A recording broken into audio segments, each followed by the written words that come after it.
Welcome to Paradigm Playbook, the podcast on the business of sports. With 50 plus years of experience, Steve Cook shares insights weekly, featuring top playmakers shaping the industry. Get ready to script your next play. Now, here's your host. Good morning and welcome to Paradigm Playbook. I'm your host, Steve Cook, alongside Jason Bush, who's our guest this week. We're going to dig into a lot of fun things. Jason is in the world of many different worlds. I always want to start with real estate, but Jason's into, he's an engineer, he's into sales, marketing, he's into process, organization, strategy. So Jason, we can take this a lot of different directions. But before we do that, Jason, you want to give a couple minute introduction of yourself? Steve, of course. First of all, thank you for inviting me to be a guest on your podcast today. It's a privilege. I've seen some of the other guests that have preceded me, and I feel like I'm in pretty select company. So I appreciate that. Currently, a majority of my time is spent focused on two businesses. I am one of the owners and partners in a company called Linville Team Partners. And what that is it's a 40-person firm based in the Carolinas. And we have a number of business lines that have been created that are all associated with commercial real estate. And so we love working with small business owners. We like to provide lots of different solutions for small business owners. So I think that's probably the most connective tissue that we can establish between our two firms, as well as third level consulting. We do a lot of different things and like to think of ourselves as thought leaders in the small business / commercial real estate world. That's one business. We've got a sub brand of Linville Team Partners that's called Expand. It's XPAND. And that is really services that are geared exactly towards small business owners, either helping them grow or potentially exit. So that's a fun space that we've done a ton of work in the acquisition space as well as brokerage space, again, targeting small business owners. And then you touched on like some of my side businesses. I am very active in the exit planning community, and I am a CEPA, which is called a Certified Exit Planning Advisor, where I work with business brokers, consultants like yourself. I work with financial advisors and other subject matter experts in kind of the business advisory space as a subject matter expert for the real estate component associated with firms that are looking to exit. So I get them on the front end with Linville Team Partners, and then I can help advise them on the back end with being a CEPA and exit strategy. It sounds like you're not very busy. So with the rest No, not at all. I've got tons of time. Let's do a 2-hour podcast. That'd be great. So what do you do recreationally with the rest of your time? What's your hobby? Are you a golfer or what do you do? I am a snowboarding / winter sports junkie. Okay, and he lives in the South, people. So I like to ask this question of everybody, and I eventually will get on topic, but I sometimes do this. But so tell me about Jason Bush in high school. So were you the nerd, the jock, the class clown? What were you in high school? Who was Jason Bush? To give some context here, like I grew up in a very rural part of northern New York. Like I could reach out and shake hands with Canada. It was that close. Okay. So when you grow up in a community like that, you kind of slot into all those roles just because the schools are small, your cohort class is small, but probably start with more the jock category than anything else. I became a civil engineer. I'm very quantitative. Like I'm scholastically smart, but at the high school level, certainly was more jock. Competitive soccer player, played all the high school sports, but I ended up playing the soccer collegiately also. And so that's the foundation that keeps me extremely active today, right? That's why I snowboard as much as I can. I'm 55 now, but I've got a goal of staying in snowboarding shape long enough to where I can snowboard with grandchildren that don't exist yet. So I've got to keep it together for probably at least another 15 years. That's what everybody, I'm an avid trainer, exercise person, and I'm strictly exercising for tomorrow. That's it. I'm just looking for the next day. I want to be as mobile tomorrow as I am today or more. Yep. So our audience is primarily entrepreneurs in the sports and specifically in the child activity center.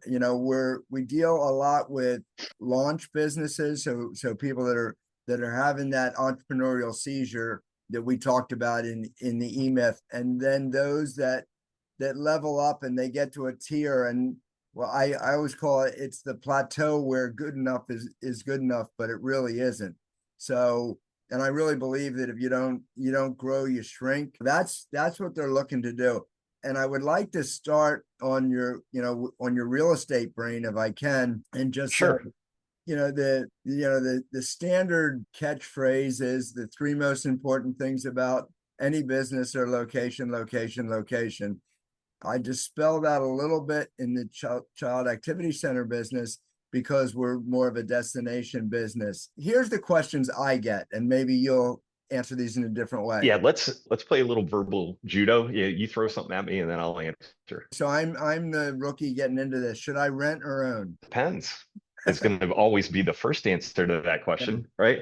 Maybe the better way to think about that question, though, or maybe to frame it into our conversation a little bit better, is for me, it's a combination of what if you're truly in startup mode, right? Let's set the assumption, right, that we're creating a brand new thing, right? And in the CAC space, your new thing is going to involve the creation of the business and then solving for the real estate in which the business is going to operate, right? So those are kind of like two different questions, though, right? Because on the business side, you can create a new thing by either creating it out of whole cloth, right? It's a business that never existed before. You're the founder, you're the creator, you start up something brand new, or you can enter that space as a new entrant via an acquisition, right? So those are kind of like the two startup paths that you can take. And so that's kind of solving for the business creation side. And then you've got the real estate that you're going to utilize. You've got a couple of different paths that you can take there between, maybe there's four paths, but I'm going to try to simplify it, right? You can either create a new thing, meaning you can build a new facility, you can build it and own it, or you can have a third-party capital source create that. Those are capital intensive, and those are probably the least likely options when you're truly in startup mode. And so then the other option for the real estate is, let's use an existing thing, meaning that you can either buy an existing thing or you can lease an existing thing. And the existing thing is just a simple way to say, like, it's an existing facility. It can be a warehouse, a gym. The function of it currently exists, right? So now you kind of end up with a 2x2 matrix of how are we going to do this, right? The creation of the business, controlling the piece of real estate in which you're going to operate your business. Does that make sense?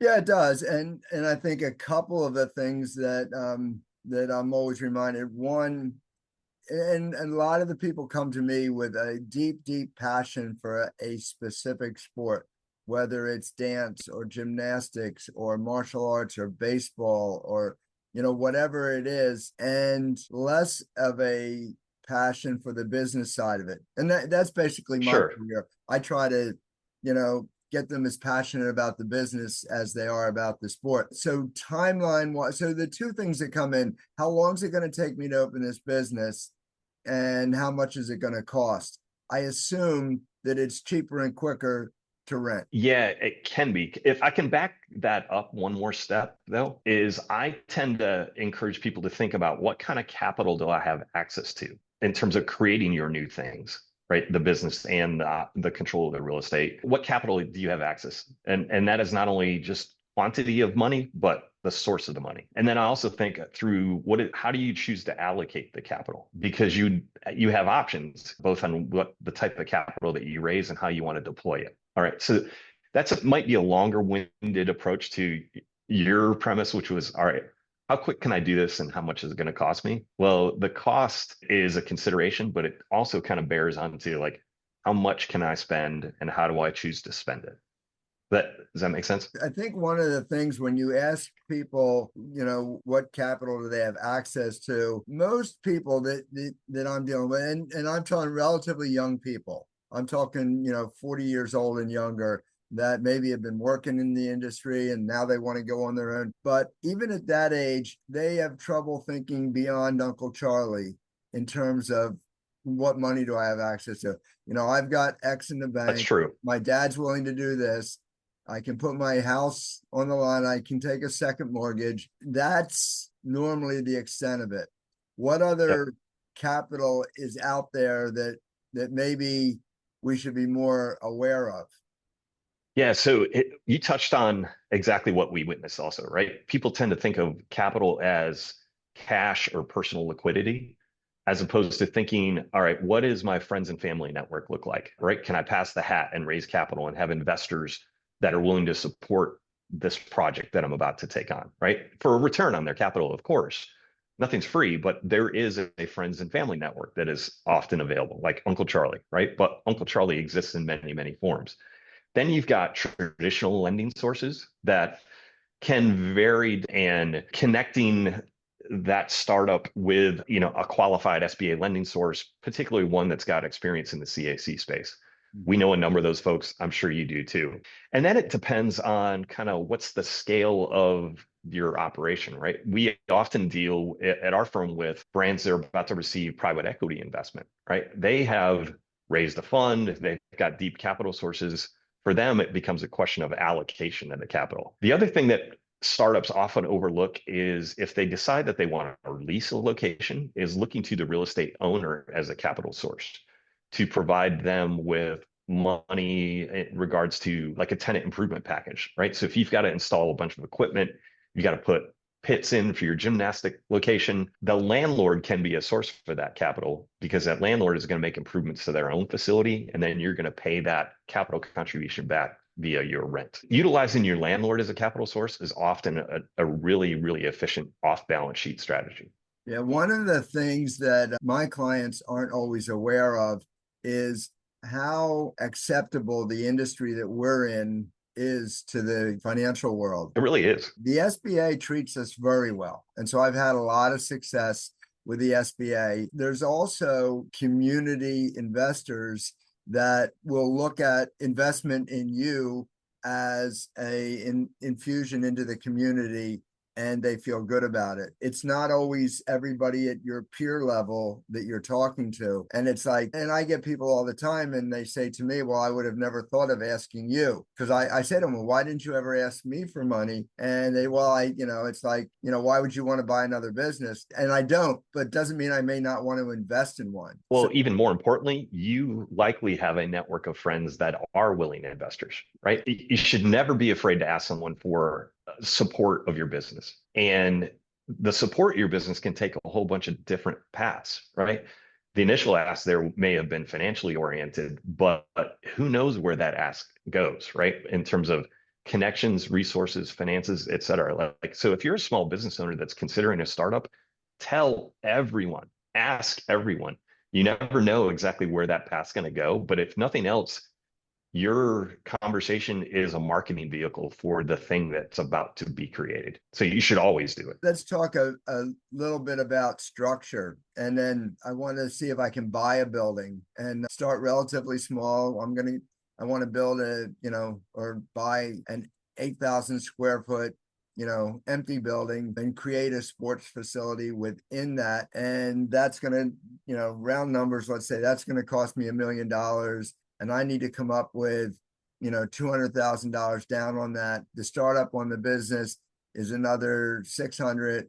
So I need to come up with 800. And that's aside from personally what I'm putting down. So let's say we need 800. Am I looking for one loan, one business, or is that two businesses, two loans? That is a really good question. It's often hard to answer just not knowing what the complete picture is of the individual, right? Mm-hmm. If they're brand new, you're likely going to have one loan because your lender is going to look to have some collateral attached to the deal, and they love having real estate collateral attached to the deal. But that doesn't mean you can't end up with two loans or end up with two things. But I would say most commonly you end up with one loan where your real estate, if that's part of your use of those funds, is going to be the primary collateral source for that lender. I think the more experience and maybe the more personal wealth you have, and again, I'm not saying cash, I'm saying wealth, the more wealth you have, the easier it is to split it.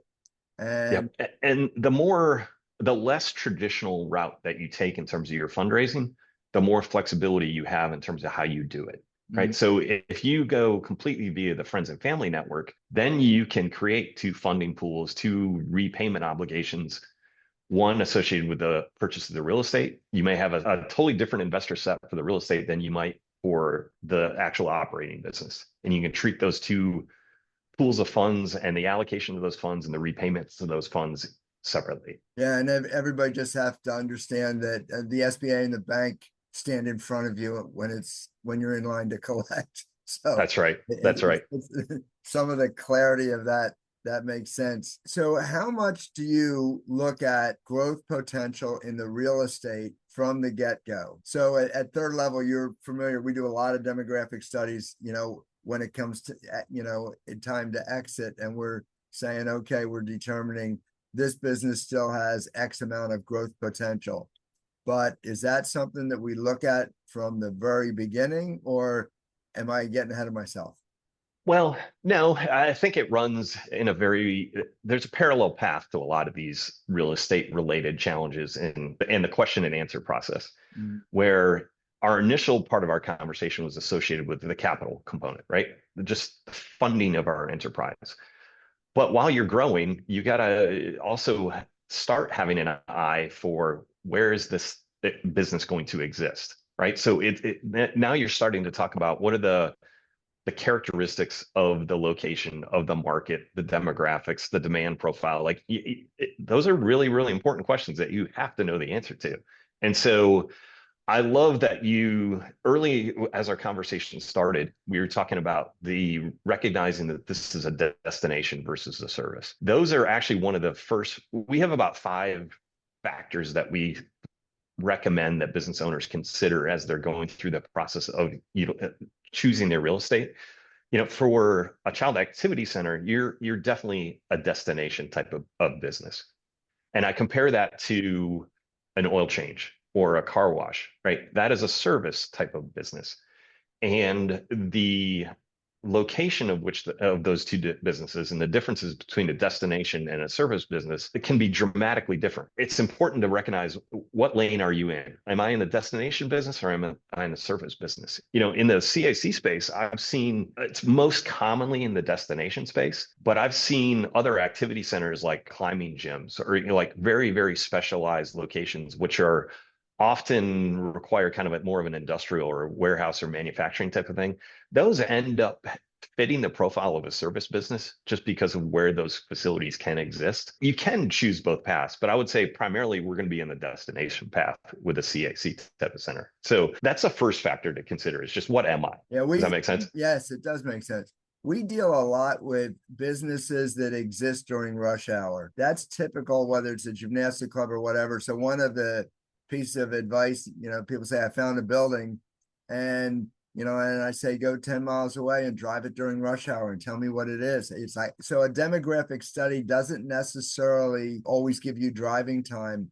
And No. to most parents, that's the only thing that matters, is driving time. They don't care if it's 20 miles, if you can do it in 20 minutes. So what you're touching on there, Steve, I lump into we call it the qualitative factors of real estate. And these are the factors that impact business owners' ability to capture the market's demand for what they are offering. And so I call them qualitative because these aren't economics yet. We're not talking about the lease rate or that kind of stuff yet. These are the things like, what's the visibility of your location, right? When somebody's driving by it, can they see it, right? I don't want it tucked behind a big box store where there's no thought process as you're driving by. Whatever road corridor it's on, I want to consider the access. Is it on a 55-mile-an-hour road and I got to make a right turn into a parking lot? Well, guess what? That's hard to do. And then it makes it hard for you to capture the demand. What are factors like parking? I mean, of course, right? But you'd be shocked how many times people overlook what's the parking available, right? You'll love this one. I'm working on a project right now that has good experience, already thriving business. They own a piece of real estate, and every time we go to get it engineered, they come back to me and they say, we've got 17 parking spots. I say, well, I can't put 50 kids in a pool with 17 parking spots. Right. I mean, yeah, I think parking is huge. Access. I mean, I like the driving time test. I own a small facility, family entertainment center. It's been in its existence in the current form, semi-current form, for 42 years. So business has done okay. There's a property next to us that's been under contract. It's an acre land, been under contract 7 times in the last 20 years, and they can't sell it. There is no eastbound entrance to this. So that's access. Get in without U-turning. And a U-turn is like the nemesis of everybody. If you have to U-turn, nobody wants to do a U-turn. So there's other qualitative factors too that I think are Yeah. really important for this type of business too. We touched on visibility, access, parking, the speed of the road that you're on. But assuming that you're going to be in a center, a retail center of some sort, like pay attention to who your co-tenants are. Let's make sure that your co-tenants are attracting the type of customer that you want to visit your location. Where are your competitors, and what's the proximity of this potential location compared to where your competitors lay? Are your access, visibility, parking equivalent to what they have or better? Right? That's what you're looking for. Of course, we're going to take a look at the traffic volume on that road. I mean, more traffic is generally better. And then we can use tools to estimate what is the actual trade area. Mm-hmm. This is my favorite part of like it changes the technology in my world, is that mobility data has become such a powerful tool for us as we work with small business owners and helping them through their site selection process. So let's assume that you have a spot that could work for whatever business you're about to operating, and it's in that center is a big box grocery store, right? You've got a Wegmans, a Harris Teeter, like something that's a true driver of demand. I can use various mobility tools. My favorite one currently is a company called Placer.ai. And what they do, if I tag that grocery store, it'll tell me via mobility data exactly where everybody's coming from, either work or their home locations. I can get both.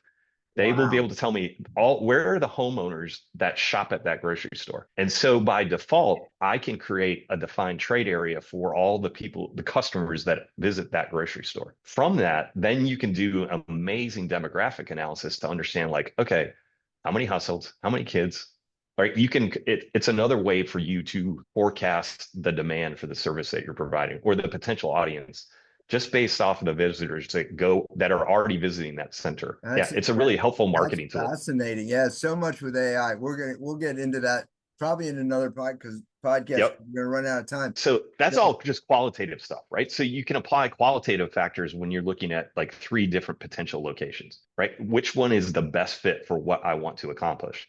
And I like going through that process first before we get into the quantitative factors, which are things like purchase price of the real estate if you're looking to buy, or analyzing what are your lease rate, your lease terms.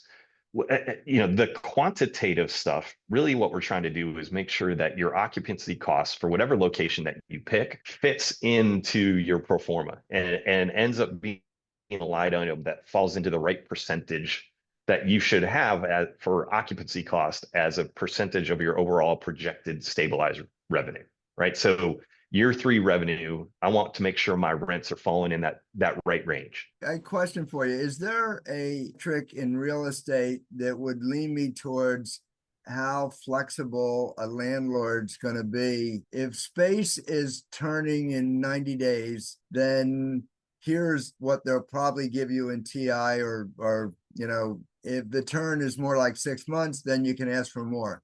Does that make any sense or no? Yeah, it does. Again, it's the supply and demand economics of the physical available real estate. A high power center with massive demand, and it is, of course, is going to be able to charge a higher rent rate, but that might be an acceptable trade for you given the fact that that center is going to demand or create demand for your business, right? Paying for a good space is always worth it. It's just you got to capture the demand that space is creating for you. So that's a great question that people come to me with all the time. How much should I be paying per square foot for this business? And I can't give you an answer because, what you're going to pay in central Alabama is probably different than in, LA County or whatever. All I can tell them is, it's got to fit into the P&L. So it's like, that's what's going to eventually drive it. And that is the right answer. And that's why we encourage people to think about, what is my occupancy costs as a percentage of your overall top line revenue? So what is an acceptable? So I sometimes lump rent and debt together and don't. Okay. Don't do that. Yeah, financing charges are different than operating expense. What is a good percentage to be for a facility expense, whether it's rent or mortgage? Yeah, I tried to research this before our conversation, what I thought would be the right variable for the CAC space. Generally, labor, I would imagine, is your highest expense, right? That is the one that Right. you've got to man, right? So as a default, you need to drive your occupancy costs low enough to where you can afford to manage your labor accordingly. So what I'm seeing is in the CAC space, generally you want to keep your occupancy costs somewhere around that 15% number of your total projected revenue. So that's Yeah.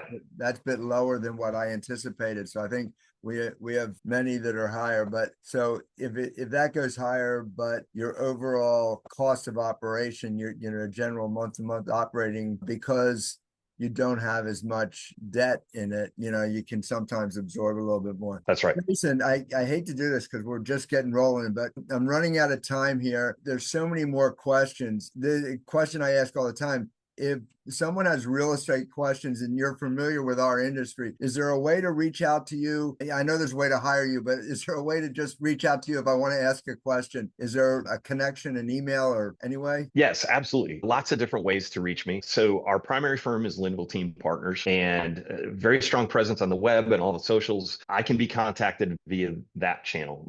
I can share. Do you want me to share my email address with y'all too? Or I mean, you can give it now. I'm going to add it to the show notes. So everybody, okay. as long as you say Let's, it's okay, everybody will get it. Yeah, let's do that. And then are you on LinkedIn? Yes. Our audience tends to use LinkedIn more than any other social media. They'll use Facebook and Instagram for marketing purposes, but not for networking. And that's just the way we find it. That may not be right, but that's the way we find it. No, that is very strong presence on LinkedIn. I'm available all the time. I have a calendar link on my LinkedIn page. So if there's a business owner that wants to schedule a direct one-on-one with me, they are able to do that once we're connected on LinkedIn. There you go. Okay. Yeah, Well, I make myself very available. I really appreciate it. And I don't know how you do it with all that you're doing and getting the snowboarding in too. So I would love to do a part 2 with you, because I think there's another level to this conversation that your business owners can benefit from, which is really thinking through the blocking and tackling of business ownership versus real estate ownership. And there's lots of levels that we can go down there.